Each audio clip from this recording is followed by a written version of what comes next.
This is the Detroit Sports Podcast Network. 2 steps to Michigan taking the final step as a football program. Next on this week's episode of Michigan Podcast. But there's going to be one team that's going to play solely as a team. No man is more important than the team. No coach is more important than the team. The team, the team, the team. Looks deep for Anthony Clark. Waits for it. Hit. Caught. This is no time for that. In the pocket and a sack. Tim Jamison. Brady gets terrific. Throws it, get it, touchdown, Knight again. Schultz just before Brazil got him, and a leaping interception by Woodson. Harbaugh back to throw over the middle, caught by Collier at the 5 on his feet, touchdown Michigan. On its way. It's good. He's 5'7", 179 pounds, a junior at Michigan. But Jamie Morris packs a wallop, and he delivers for Bo Schembechler. And here's your first play. Pressure coming, sack. It is Glenn Steele, number 81, who fought his way through the traffic. Option. And Robinson calls his own number, and he's going to score. Oh, an easy touchdown for Robinson and Michigan.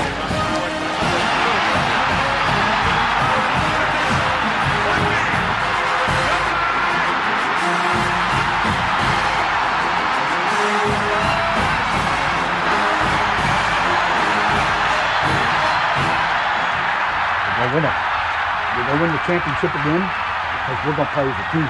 And when we play as a team and the old season is over, you and I know it's going to be Michigan again.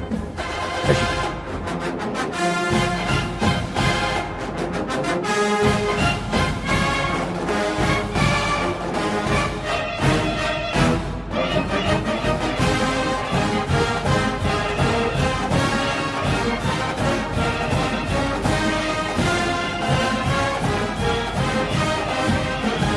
Go Blue, I'm Steve Deace. Welcome to this week's episode of Michigan Podcast.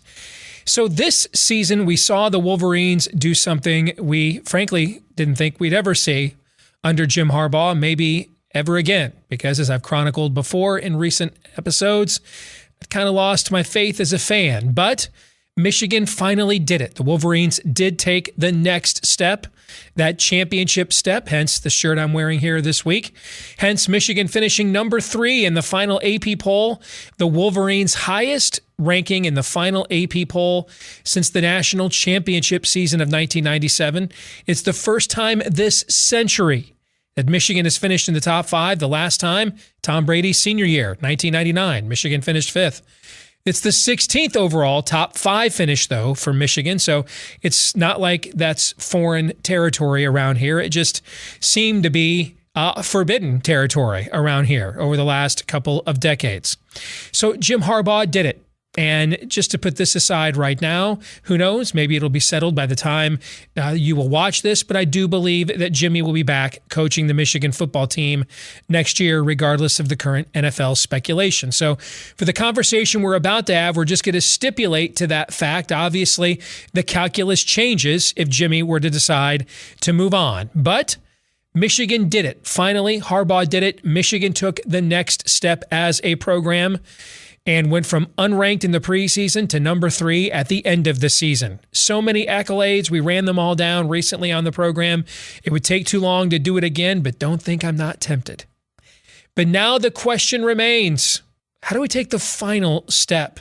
It's very clear. If you look at the fourth quarter that Georgia played against Alabama and the first quarter it played against Michigan, it's very clear that the Bulldogs are better, and by an order of magnitude, than any other team in college football this season. 19 5-star recruits and not a hole on the roster, provided Stetson Bennett at quarterback plays well.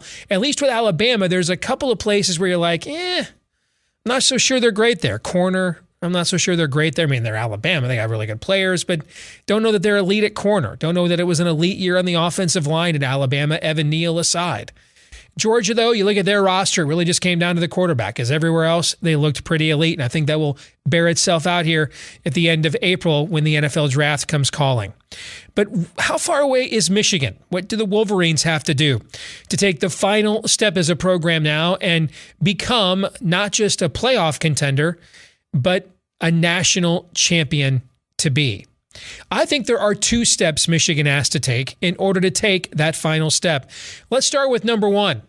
Finally develop a first-round caliber NFL quarterback. The Wolverines have not even had a draftable quarterback here. I mean, I guess if you want to count Jake Rudock, he played 1 season and got drafted in the penultimate round. You'd have to go all the way back to Chad Henne, who last played football here 15 years ago. So he also, though, wasn't considered to be a first-round draft pick, even though I still think he might be in the NFL somewhere. Just won a Super Bowl champion ring with the Chiefs a couple of years ago. But that's way too long ago. A championship-level quarterback is usually going to be, not always, but usually in this day and age, a first-round caliber quarterback. Now, that's unless you're Georgia and you've got 19 5-star prospects. But if you're wondering how Alabama beat this team in the SEC championship game, it's simple. Alabama had Bryce Young, a 5-star quarterback, and Georgia didn't. It's just that simple.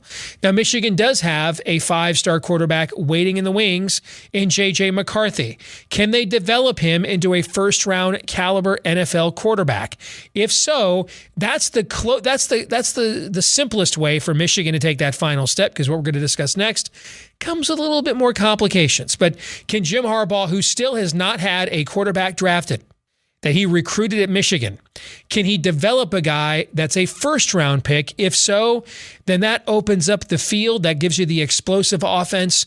That's where Clemson was with Deshaun Watson. And remember, as great as he has been in the NFL, I think he was only like the 12th overall pick in the first round. But that 2016 Clemson team, even though it didn't have close to the overall talent that Alabama did, ended up winning the national championship because it had Deshaun Watson and Alabama didn't. So that's the first step. And with J.J. McCarthy on the roster, and then if you look at the next 2 recruiting classes, you've got, I think it's Dante Moore, C.J. Carr, Lloyd Carr's grandson. 2 of the best high school quarterbacks in the country are in Michigan's backyard. Sign one or both of them in those respective classes to go along with J.J. McCarthy, and the odds go up that you have finally developed an NFL first-round caliber quarterback, and I think that's the first and most important key to taking that final step. And it's the simplest one. It's pretty cut and dried. Either you can acquire that player and develop them or not. The second step, though, not quite as cut and dried. I'll just put it bluntly. Drop the bag via NIL. I think I saw this morning that Kirby Smart talked about getting their financial house in order for Georgia's recruiting class. I mean, if you look at what the boosters just did at Texas A&M, by some measures, they just signed the highest rated recruiting class in the history of internet recruiting rankings. As much money as those kinds of institutions have, and A&M especially has a crap ton, the kind of booster package and conglomerate that a Michigan could put together would be unrivaled amongst public universities in America. You're talking about the largest living alumni body. You're talking about an alumni body that boasts not 1 but 2 team owners in major league sports franchises, and on and on and on and it goes. I mean, the kind of money that they pay down south with Bubba the Love Sponge, booster is nothing. It's chicken feed combined when compared to the kind of money that the alumni bases at places like a Michigan or a Notre Dame bring to the table with their elite level alumni. Unleash that money cannon. Unleash that money train. Now, it's going to come with some things that Jim Harbaugh doesn't like to do, which is more access, right? Boosters probably have way too much access to a program down south, but hey, small price to pay for not having to go up against a roster with 19 5-star prospects on it again for a playoff game. This is now a game that Michigan has shown so far it is hesitant to play, but it has all the resources to play it maybe better than anybody else. So unleash that NIL program, start dropping bags, and a different level of recruiting from a, number 7, number 8, number 9, number 10 recruiter every year to a top 5 recruiter every year. And that's that next step issue that we're talking about. Suddenly that talent pool becomes available to you. But is Michigan willing to do that? Or does it still view themselves, even with essentially legalized bagmen now, above the fray? Maybe. But in the end, that's what it's going to take to win a national championship around here. Unless you've got John Elway, Trevor Lawrence, Deshaun Watson, Andrew Luck, kind of a quarterback, and then you can close the gap that way. Hard to have more than one of those guys. Heck, at Michigan, it's been hard to have even one of those guys. So then that brings us to solution number 2. Start dropping the bag. Well, the calendar is about to turn to basketball season, and if you like sports handicapping and you like Michigan Podcast, a great way to marry those two is to support us on our Patreon at patreon.com/Michigan Podcast. College basketball last year, we were 59 games over 500. We hit 56% of the games in the NCAA tournament. We correctly advised you to take Baylor at 6-1 to win the NCAA tournament, which they did. We had a very good college basketball season last year, especially down the stretch, and we're loaded for bear now for the new season as well. And yes, we'll continue on with our football handicapping as well. So make sure you support us, just $5 a month. Who knows, it might win you some money when you go to patreon.com/Michigan Podcast.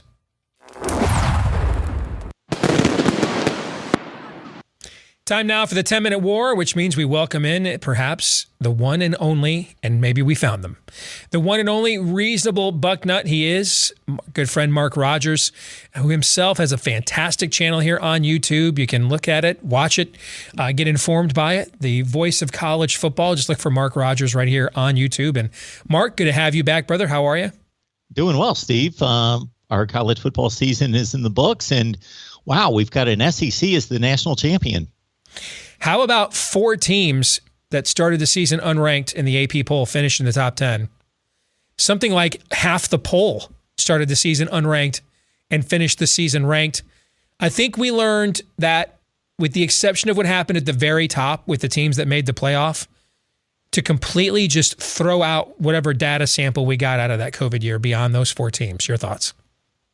Well, I would agree with that. And you've covered that ground and covered it very well in regards to that data not necessarily being as accurate as it has been in past years. But we've even seen this as a trend during the college football playoff era, where we've got a bead on the very top teams in the country, the elite 5 or 6. But then past that, for as predictable as that portion of college football is, the rest of college football is pretty unpredictable. I looked at preseason predictions versus the final rankings and standings in college football, and more so the standings than the rankings, and found that typically we've got anywhere from 18 to 24 teams in 3 consecutive years prior to the COVID year who either gained or lost 3 games in the standings from one year to the other in the Power 5. So that's a third of the Power 5. That's a lot of variance there for sure. So we started the show off with a theme this week, as we typically do, and that theme is, what does Michigan need to do to take the final step as a program? It took the next step this year.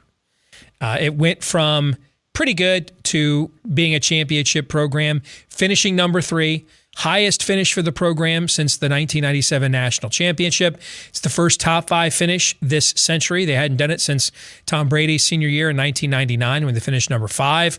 It's the 16th top 5 finish, though, in school history. So it's not like this is, something they're not used to accomplishing. It just looked like they weren't going to accomplish it anytime in the near future heading into this year because it had been so long. So they break that seal and they take the next step. And at the time we're recording this, we're assuming Jim Harbaugh will be back as Michigan coach, and I believe that he will be based on what I'm hearing, but we'll see. But let's just make that assumption for now. I think there are 2 things that Michigan needs to do in order to take the final step now and win a national championship. One of them is simple. The other is far more complicated. The simple step is to finally develop a first-round caliber quarterback. I mean, And that could essentially create a situation now where you imagine Oklahoma, but with like a top 20, 25 kind of a defense, where you've got the guy, whether that's J.J. McCarthy, whether that's guys that are coming up in the next 2 recruiting classes in Michigan's own backyard who are going to be big-time national recruits. A lot of people think Dante Moore is the second best quarterback in college and for the next class, other than Arch Manning. C.J. Carr, Lloyd Carr's kid, I think just was the top junior quarterback at the U.S. Army All-American game. So have one of those 3 guys, and I don't know that you can sign both Moore and Carr, but you're probably going to sign at least one of them. All right. So have one of those guys be that guy. Because when you have a first-round caliber quarterback, the margin for error that presides over the rest of the team, we saw it in the SEC championship game. All right. You saw last night that when those weapons were taken away and now Bryce Young can't chuck and duck his way past Stetson Bennett to win, everywhere else on the field, and eventually Georgia was the one that was the boa constrictor, they were the better football team on virtually every other position group on the field. So unless you can recruit at that level, and we're going to get to that in the next one, the current level you're recruiting at, it's a little bit like college basketball, where you can be a top 8 or 9 recruiter, but if you've got a great point guard, say Michigan State, they don't quite recruit at the Duke, Kentucky level, but they have a pretty good point guard most years. If you can do that at quarterback with your current recruiting base, then add a first-round caliber quarterback. That is one key to unlock that final step. Your thoughts on that first suggestion? Well, my first thought is that I've been mesmerized by how good you look in that Big Ten championship T-shirt. Steve, do you really think this program can elevate to national championship status, or should we just go with Bo Schembechler's adage that the Big Ten is everything and just win the Big Ten? Boy, because that climb from 8-4 fringe top 25 status to number 3 in the country is a monumental one and substantial one. But the next jump to win 2 playoff games against the likes of what we saw last night is monumental. So you hit on the most important position on the field, of course. And I think our best example over recent years during the college football playoff era would be the Clemson Tigers, who before they were able to recruit at the Alabama-Ohio State level. I used this example, the 2016 team with Deshaun Watson that beat Alabama. Yeah. Yes. So you've got a top 12 roster in the country. I believe their team talent ranking for one of those championship years was only, I think it was the first time they made it to the championship game, was only 13, and they had Deshaun Watson at quarterback. So that makes up a ton of ground against Jake Coker, who never, of course, played in the NFL, and an Alabama team that was just flat out better. So it's the most important position, and they've got a guy at head coach who certainly knows the position at the highest level, and whatever supplementary coaching development is required past that, that is the position to cure a lot of ills. So, for example, if Andrew Luck, the year that he's the number 1 overall pick in the NFL, if he's the quarterback on this Michigan football team, we still can't sit here and say for certain that they beat Georgia, but I think you and I can say for certain the game is not 34-11. It's far more interesting than that. Yeah, it's more interesting than that, and it probably is a better approach than going out like Kirby Smart does and winning it the hard way. You take your 5'8", 3-star walk-on and you get it done that way. Right. But, of course, they're loaded everywhere else. All right. Yeah, I just got to think that quarterback is the place to be, and maybe J.J. McCarthy's that guy. Again, I'm going to go back to something that I stated early in the 2021 season with Michigan football, that I thought the handling of the quarterback situation was, I'm not going to say brilliant. That's a bit of a stretch, but it was a smart way to approach it, to get JJ the reps against good teams in meaningful spots, but not compromise Cade's status as the team leader. So I think you and I agree that step's it's not easy, but it's a simple step. That one's pretty cut and dry. All right. And chances are, whether it's J.J. McCarthy or Dante Moore or C.J. Carr in ensuing classes, if you can't do it with one of those 3 guys, you're just not going to do it here. So that one seems pretty cut and dry. The second option is a little bit more complicated, particularly here north of the Mason-Dixon line. Just start dropping bags. I mean, you've openly got Kirby Smart on television this morning, openly getting their financial house in order. I mean, everybody knows what Texas A&M just did with NIL. Their boosters put that arguably historically great class together for them. And now A&M's got quite an alumni base and an endowment program, but as I've mentioned before, the average SEC team, even though their boosters have a lot of cash, has nothing compared to the endowments and alumni bases places like Michigan, Penn State, and Notre Dame bring to the table. And a lot of that just sits on mothballs. All right. So mobilize that. Just start dropping bags so that the next time you play Georgia, it's not 19 5-star prospects to your 4. Start leveling the playing field that way. That's the other option because it's completely legal now. So just start doing that. Now, administratively, Michigan still wants to largely pretend that it is 2005, and it's not. Okay. But that's the other option to get there, is to just start dropping bags. So going back to the Clemson example, Dabo Swinney says it all the time. He said that we looked around the country and said, do we truly want to be an elite football program? Do we want to be known as a football power? And we're going to have to do everything that it possibly takes and it's just not a football thing. It's just not a football program thing. Hire a great football coach, let him hire a staff. No, it has to start from the top and on down. And now that's been amplified by this NIL, that it goes well beyond the walls of the football building at any university to compete in this day and age. So in addition to just flat out money, and I don't know if Michigan's there. I don't know because of what you just stated, and you know the landscape so much better than I do, but I see mixed results in regards of what they showed us last season during the pandemic and where their football commitment was versus what they showed us during the offseason leading into the 21 season, where they seemed a little bit more committed to football, although that may have just been an adjustment of giving Jim Harbaugh an ultimatum, basically saying, step up and win or you're out. And that's not something that's not going to be done at other places. I don't know if they've shown us the football commitment that it requires to do this. So the money's one thing. So the money is a requirement, but I also think there's a level of creativity that's probably needed by forward-thinking type people who understand NIL, understand what's going on in this world, just in general, the economic landscape of crypto and metaverse and NFTs and all of that. Get people like that involved. They can create ways to generate revenue and draw in student athletes that understand that language. I completely, wholeheartedly agree with that. And I think that'll be something to monitor moving forward. Final thing before we let you go, a little bit off the beaten path, but still in the same subject matter. The talks on expanding the college football playoff appear to be completely stalled. And here's what I think. I think our league is driving this. I think that when the SEC went out and got Oklahoma and Texas after the original format expansion was announced, that it seemed too cute and a power play by the SEC to essentially turn this thing into half of the teams every year from their league. And now they've just gone out and added 2 of the 10 winningest programs of all time, in addition to the power league that they already have. And I think that particularly at the Big Ten, where you've got a major television partner in Fox, I think what's driving this is the stall, because I keep seeing sports writers say things like, don't these other leagues know they're just going to face 2 SEC teams every year? I don't think it's about that. I think this is about delaying the expansion until the monolithic control of SEC ESPN over the sport can be diluted, if not outright dethroned, by bringing in more television partners like Fox, Amazon, others. And so I think this is a delay, stall tactic in order to get there, because they all agree they want expansion.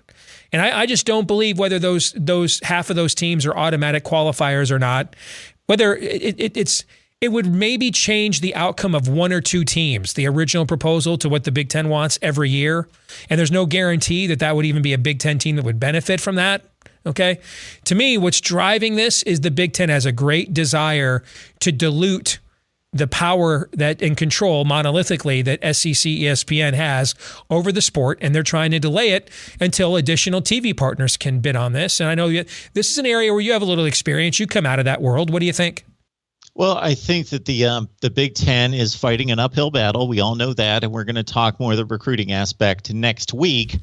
But certainly they're positioning themselves and maybe partnering once again with the Pac-12, because part of the disagreement and the alternate proposal comes from the Pac-12 as well, which is trying to protect its champion and give it an automatic berth, which you would think would be automatic based on the top 6 conferences reaching the playoff. But that has come under question in recent years with the deterioration of the Pac-12. So that is certainly something that is a solid philosophy on your part, that the Big Ten is I got to think that there's something else in play, but I'm not necessarily coming up with it in regards to, delaying all this. And maybe just the fact that they want to show the SEC that it's not controlling the sport, that they want what they want, and that they can make a power play and get what they want as well. I think that it may be as simple as a portion of that,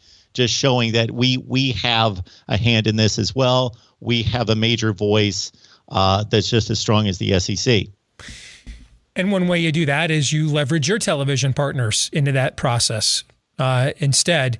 And I don't know. There's a lot of talk, all the SEC chants and all that kind of stuff. It's funny. I'm down south several times a year with what I do with my day job. I don't ever see people wearing SEC T-shirts, SEC hats. Okay, I think a lot of that is just a college sports version of a virtue signal and a meme. But we'll see how serious everybody is about that for the next 3 years, when they've got 16 teams and all those big brands and only 2 of them are going to the playoff every year, and the rest of them are all playing a bunch of postseason games that most of their own players don't even care about. And programs like Texas and Oklahoma might be finishing 6th, 7th, or 8th in the conference. See what I'm saying? That 6th, 7th, or 8th looks a lot different when you're only getting 2 teams in a playoff as opposed to when you're getting 5 or 6, if you know what I'm saying, brother. Well, I know what you're saying. And for as much as I want an expanded playoff, for the competitive aspect of what's on the field and to get a rightful champion that's earned the playoff spot and to get representation from all the leagues, that's under reasonable circumstances. That's minus NIL. That's minus players opting out. And all of that distorts the field and what we cherish about postseason football and college football that may further deteriorate anything outside the playoff. And consider this. We saw a number of games affected by opt-outs, of course, but the Peach Bowl in particular, Kenny Pickett, Kenneth Walker, the 2 headliners, consider this. They opted out of 1 bowl game, and people get a little bit startled. Hey, it's a Peach Bowl or it's a Rose Bowl. It's the most important bowl game outside the playoff. Consider what would be facing these players in a 16-team playoff, where they would consider, okay, for us to accomplish the ultimate and win the championship, you're asking us to play 3 games? Well, I would be willing to put my neck on the line for 1 game, but I'm not so sure that they're not going to opt out for a 3-game scenario. Good stuff, Mark. As always, man, we'll talk to you again next week. All right. Take care. All right, Steve. Good to see you. You bet. This week's Twitter poll results. We asked you, who do you believe is coaching Michigan football in 2022? 64%, or about 2/3 of you, believe it will be, as I do, Jim Harbaugh. 1/3 of you, a little bit more, 36%, believe it will be someone else. We shall see, but I do believe Jim Harbaugh will be back as Michigan's head coach next year, or this year now. That brings us to our feedback of the week from Andy Kilch, who says, I don't blame Harbaugh for considering the NFL. U of M, he thinks, definitely hit their ceiling this year, have to go to Columbus next year. On the flip side, besides that the schedule is easy. I mean, the Big Ten's going to announce a new conference schedule here later this month, I'm told. And it's because they're going to have to switch a lot of games around from their locations over COVID. And right now you've got scheduling quirks. So like Michigan is finishing with the year with 3 straight road games. They're not going to do that. So you're going to get a new conference schedule. It won't be entirely new because some teams have non-conference dates that are already locked in. Like Michigan's not going to play a Big Ten game that opening week, as the Big Ten is trying to highlight that more often now. They've got non-conference games locked in the next 3 weeks, so that won't change. But you're going to see a whole new conference schedule in the Big Ten here in the next few weeks. But if you look at the slate of opponents Michigan's playing, it is absolutely the overall weakest slate of opponents I can ever remember Michigan playing in a season. And I go back to 1985. I cannot, I mean, it's really like a 3-game season at Iowa, and you assume as long as that's not in November, that'll be played at night probably. And it's never easy to play at Kinnick at night. Penn State at home, Michigan State at home, and at Ohio State. So a 4-game season. In the other 8 games, I mean, Michigan's going to be 2, 3, 4 touchdown favorites in all the rest of those games. So even if you just split those 4 games, you're 10-2 and playing in a New Year's Six Bowl somewhere, to me, as a minimum. So I don't know that Michigan hit its ceiling. It could very well have. And if its ceiling is winning the Big Ten, and playing in the college football playoff, I'm totally okay with that. I mean, I'd love to win a national championship, but, I grew up in the Bo years and enjoyed those quite a bit without winning one. So, but in terms of next year's schedule, boy, howdy. Yeah, it's Charmin soft for sure. That's going to do it for this week's Michigan podcast. Don't forget to like, rate, subscribe, share, 5-star review, whichever applies to whichever way you watch or listen, whether it's right here on YouTube or iTunes, Stitcher, Google Play, the podcast version of the program. You can also follow us on Twitter to keep up to date on what we think all things Maize and Blue at Michigan Podcast. Until the next time, we'll be right here. Go Blue.